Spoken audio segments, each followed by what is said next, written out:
भाइयों और बहनों, राष्ट्रपति जी ने आपातकाल की घोषणा की है।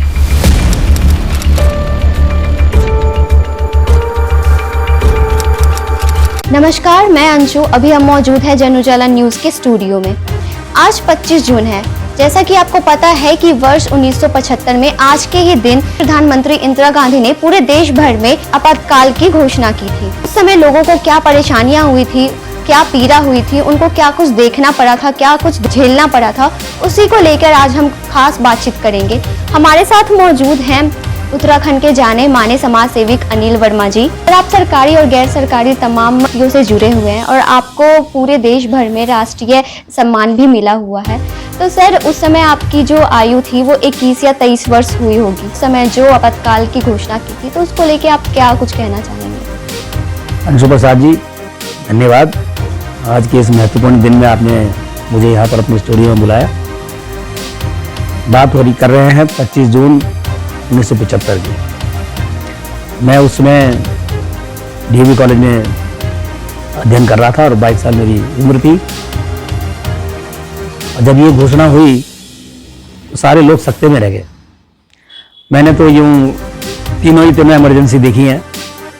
एक 26 अक्टूबर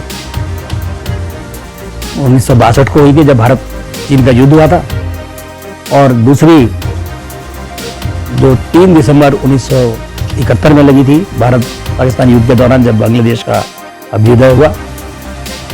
और तीसरी इमरजेंसी कि 25 जून 1975 को मैं छात्र था और छात्रों की जो सामाजिक राजनीतिक गतिविधियां होती उनमें संलग्न रहता था।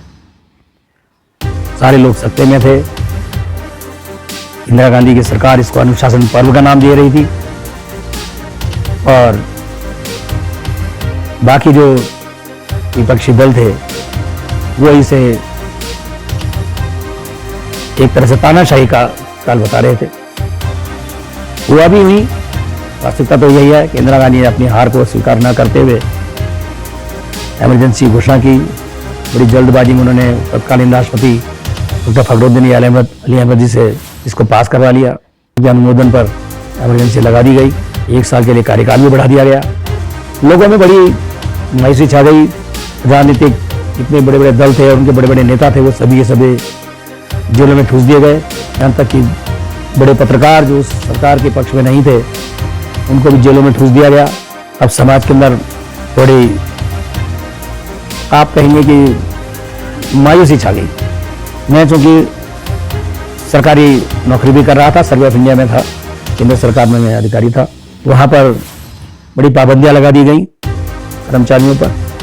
यहाँ तक कि कोई पेशाब करने भी जाता था, उसे रजिस्टर में लिखना पड़ता था कितने बजे गया, और जब वापस आते थे तो भी लिखना पड़ता था इतने बजे वापस आए, रजिस्टर मेंटेन करना। ये बात तो ठीक है कि सरकारी दफ्तरों में लोग समय से आने लगे और समय से जाने लगे, लेकिन इसके आड़ में दुरुपयोग भी होता है। जब जानते, जब अधिकार मिल जाते हैं तो power corruption, absolute power corrupt absolutely, ये बात होने लगी।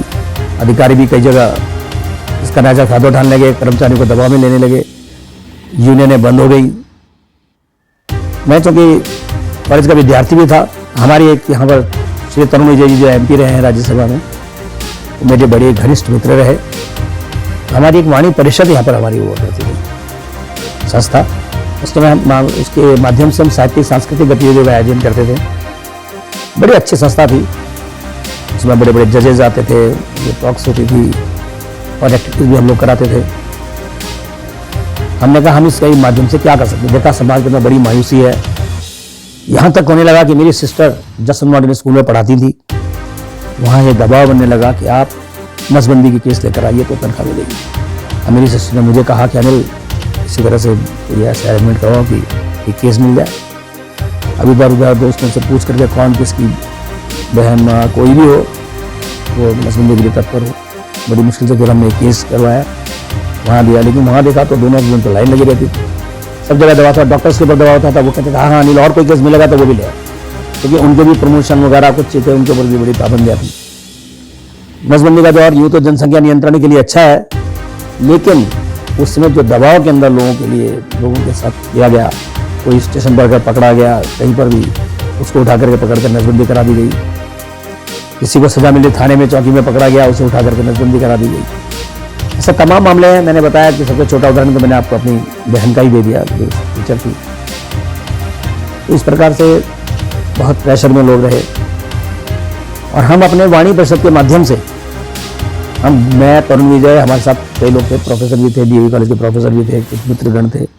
हम लोग गुपचुप बैठ के करने लगे, लोगों में जागरूकता पैदा करने के लिए कि इसका विरोध किया जाए, ताकि सरकार के ऊपर दबाव बने और वो इमरजेंसी समाप्त करे।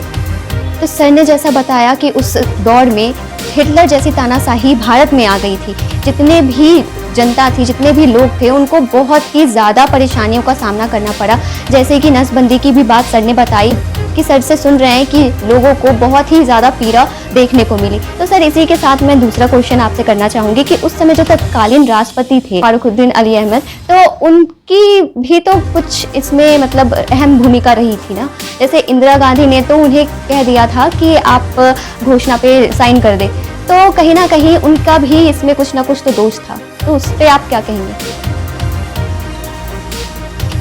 आपने जैसा अभी बड़ा अच्छा प्रश्न किया कि राष्ट्रपति महोदय को चाहिए था कि वो उस पर अपने रोक लगा सकते थे, लेकिन ऐसा नहीं है। राष्ट्रपति के पास जब यदि कोई बिल जाता है तो उसे पुनर्विचार के लिए तो भेज सकता है, लेकिन अगर पुनर्विचार के बाद वापस आ जाए तो उस पर उसको हस्ताक्षर करने ही होते हैं।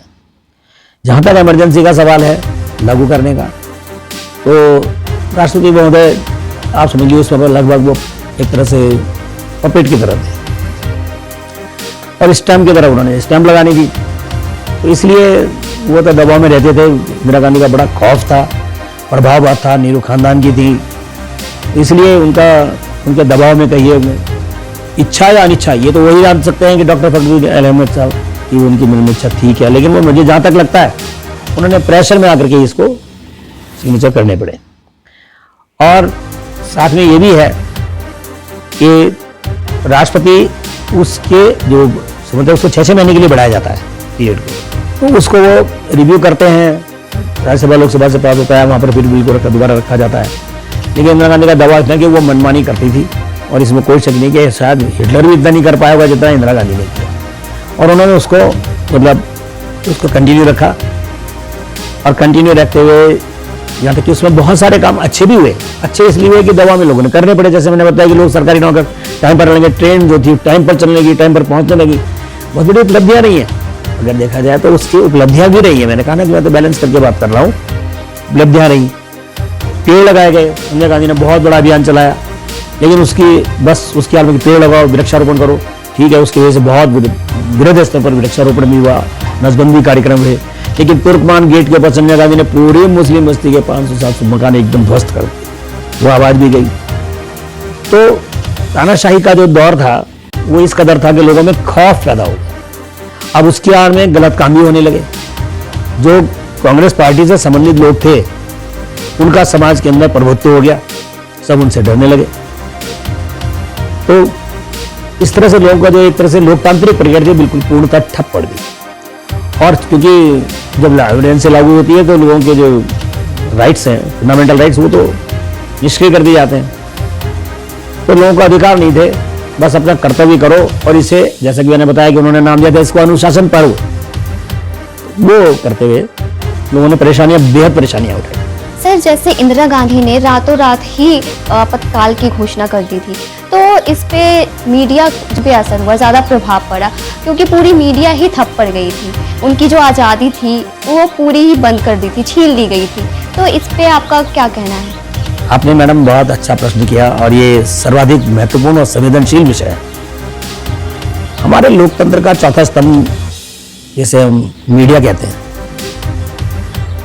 उसको तो बुरी तरह से ध्वस्त कर दिया गया। जिसने कहीं पर भी इमरजेंसी के मामले में कहीं पर भी 2 शब्द भी लिख दिए गए हों, उसे पकड़ करके नहीं, उसे टॉर्चर करते हुए जेलों में ठूस दिया गया, थानों में पीटा गया। बहुत सारे ऐसे किस्से के पता लगा कि अखबार जब्त कर ले गया अगर किसी ने प्रति निकालने की कोशिश भी की। उसका फिर हम लोग भी एक्टिव रहते थे और जवानी का जोश भी रहता था, क्योंकि तरुण विजय जी जैसे प्रबुद्ध व्यक्ति के साथ हम जुड़े हुए भी थे। बाद में पांचजन्य के संपादक भी रहे, मेरे बहुत करीबी मित्र हैं, बड़े प्रबुद्ध हैं, बहुत गोष्ठियां और वो आयोजित करते थे हम लोग। तो हम लोगों ने फिर वो चोरी छुपे गोष्ठियां करनी शुरू की। ऐसे कुछ लोग भी अलग अलग जगह मीटिंग करते हैं, हम कभी नगर निगम की किसी कमरे में करते थे, पता लगता था पुलिस को यहाँ पड़े, लोगों को जागरूक करते थे इसका इमरजेंसी का विरोध किया जाए, ये गलत हो रहा है, अन्याय हो रहा है, पत्रकारों को बंद किया जा रहा है, और लीडर्स यानी यूनियन लीडर्स तक वो जो थे उनको भी बंद किया। तो ये बेहद ही गंभीर विषय है और मैं समझता हूँ कि ऐसे इमरजेंसी उसने बहुत नुकसान पहुंचाया और लोकतंत्र की पूरी तरह से हत्या कर दी गई थी, जो हमारे देश के ऊपर एक आज का दिन एक कलंक के समान है लोकतंत्र के ऊपर। धन्यवाद सर, आप अपना कीमती समय निकाल के हमारे साथ इस टॉपिक पे बात करने के लिए आए हैं। आपने इतनी ज़्यादा इम्पोर्टेंट बातें हमें बताई हैं जो आप पे बीती और आपने देखी है उस समय में। और मैं अपने दर्शकों को ये भी बता दूं कि सर उत्तराखंड के सबसे हाईएस्ट ब्लड डोनर में से हैं। उन्होंने 155 बार ब्लड डोनेट किया है। इसी के साथ मैं इस कार्यक्रम को खत्म करती हूँ। धन्यवाद। धन्यवाद अंशु।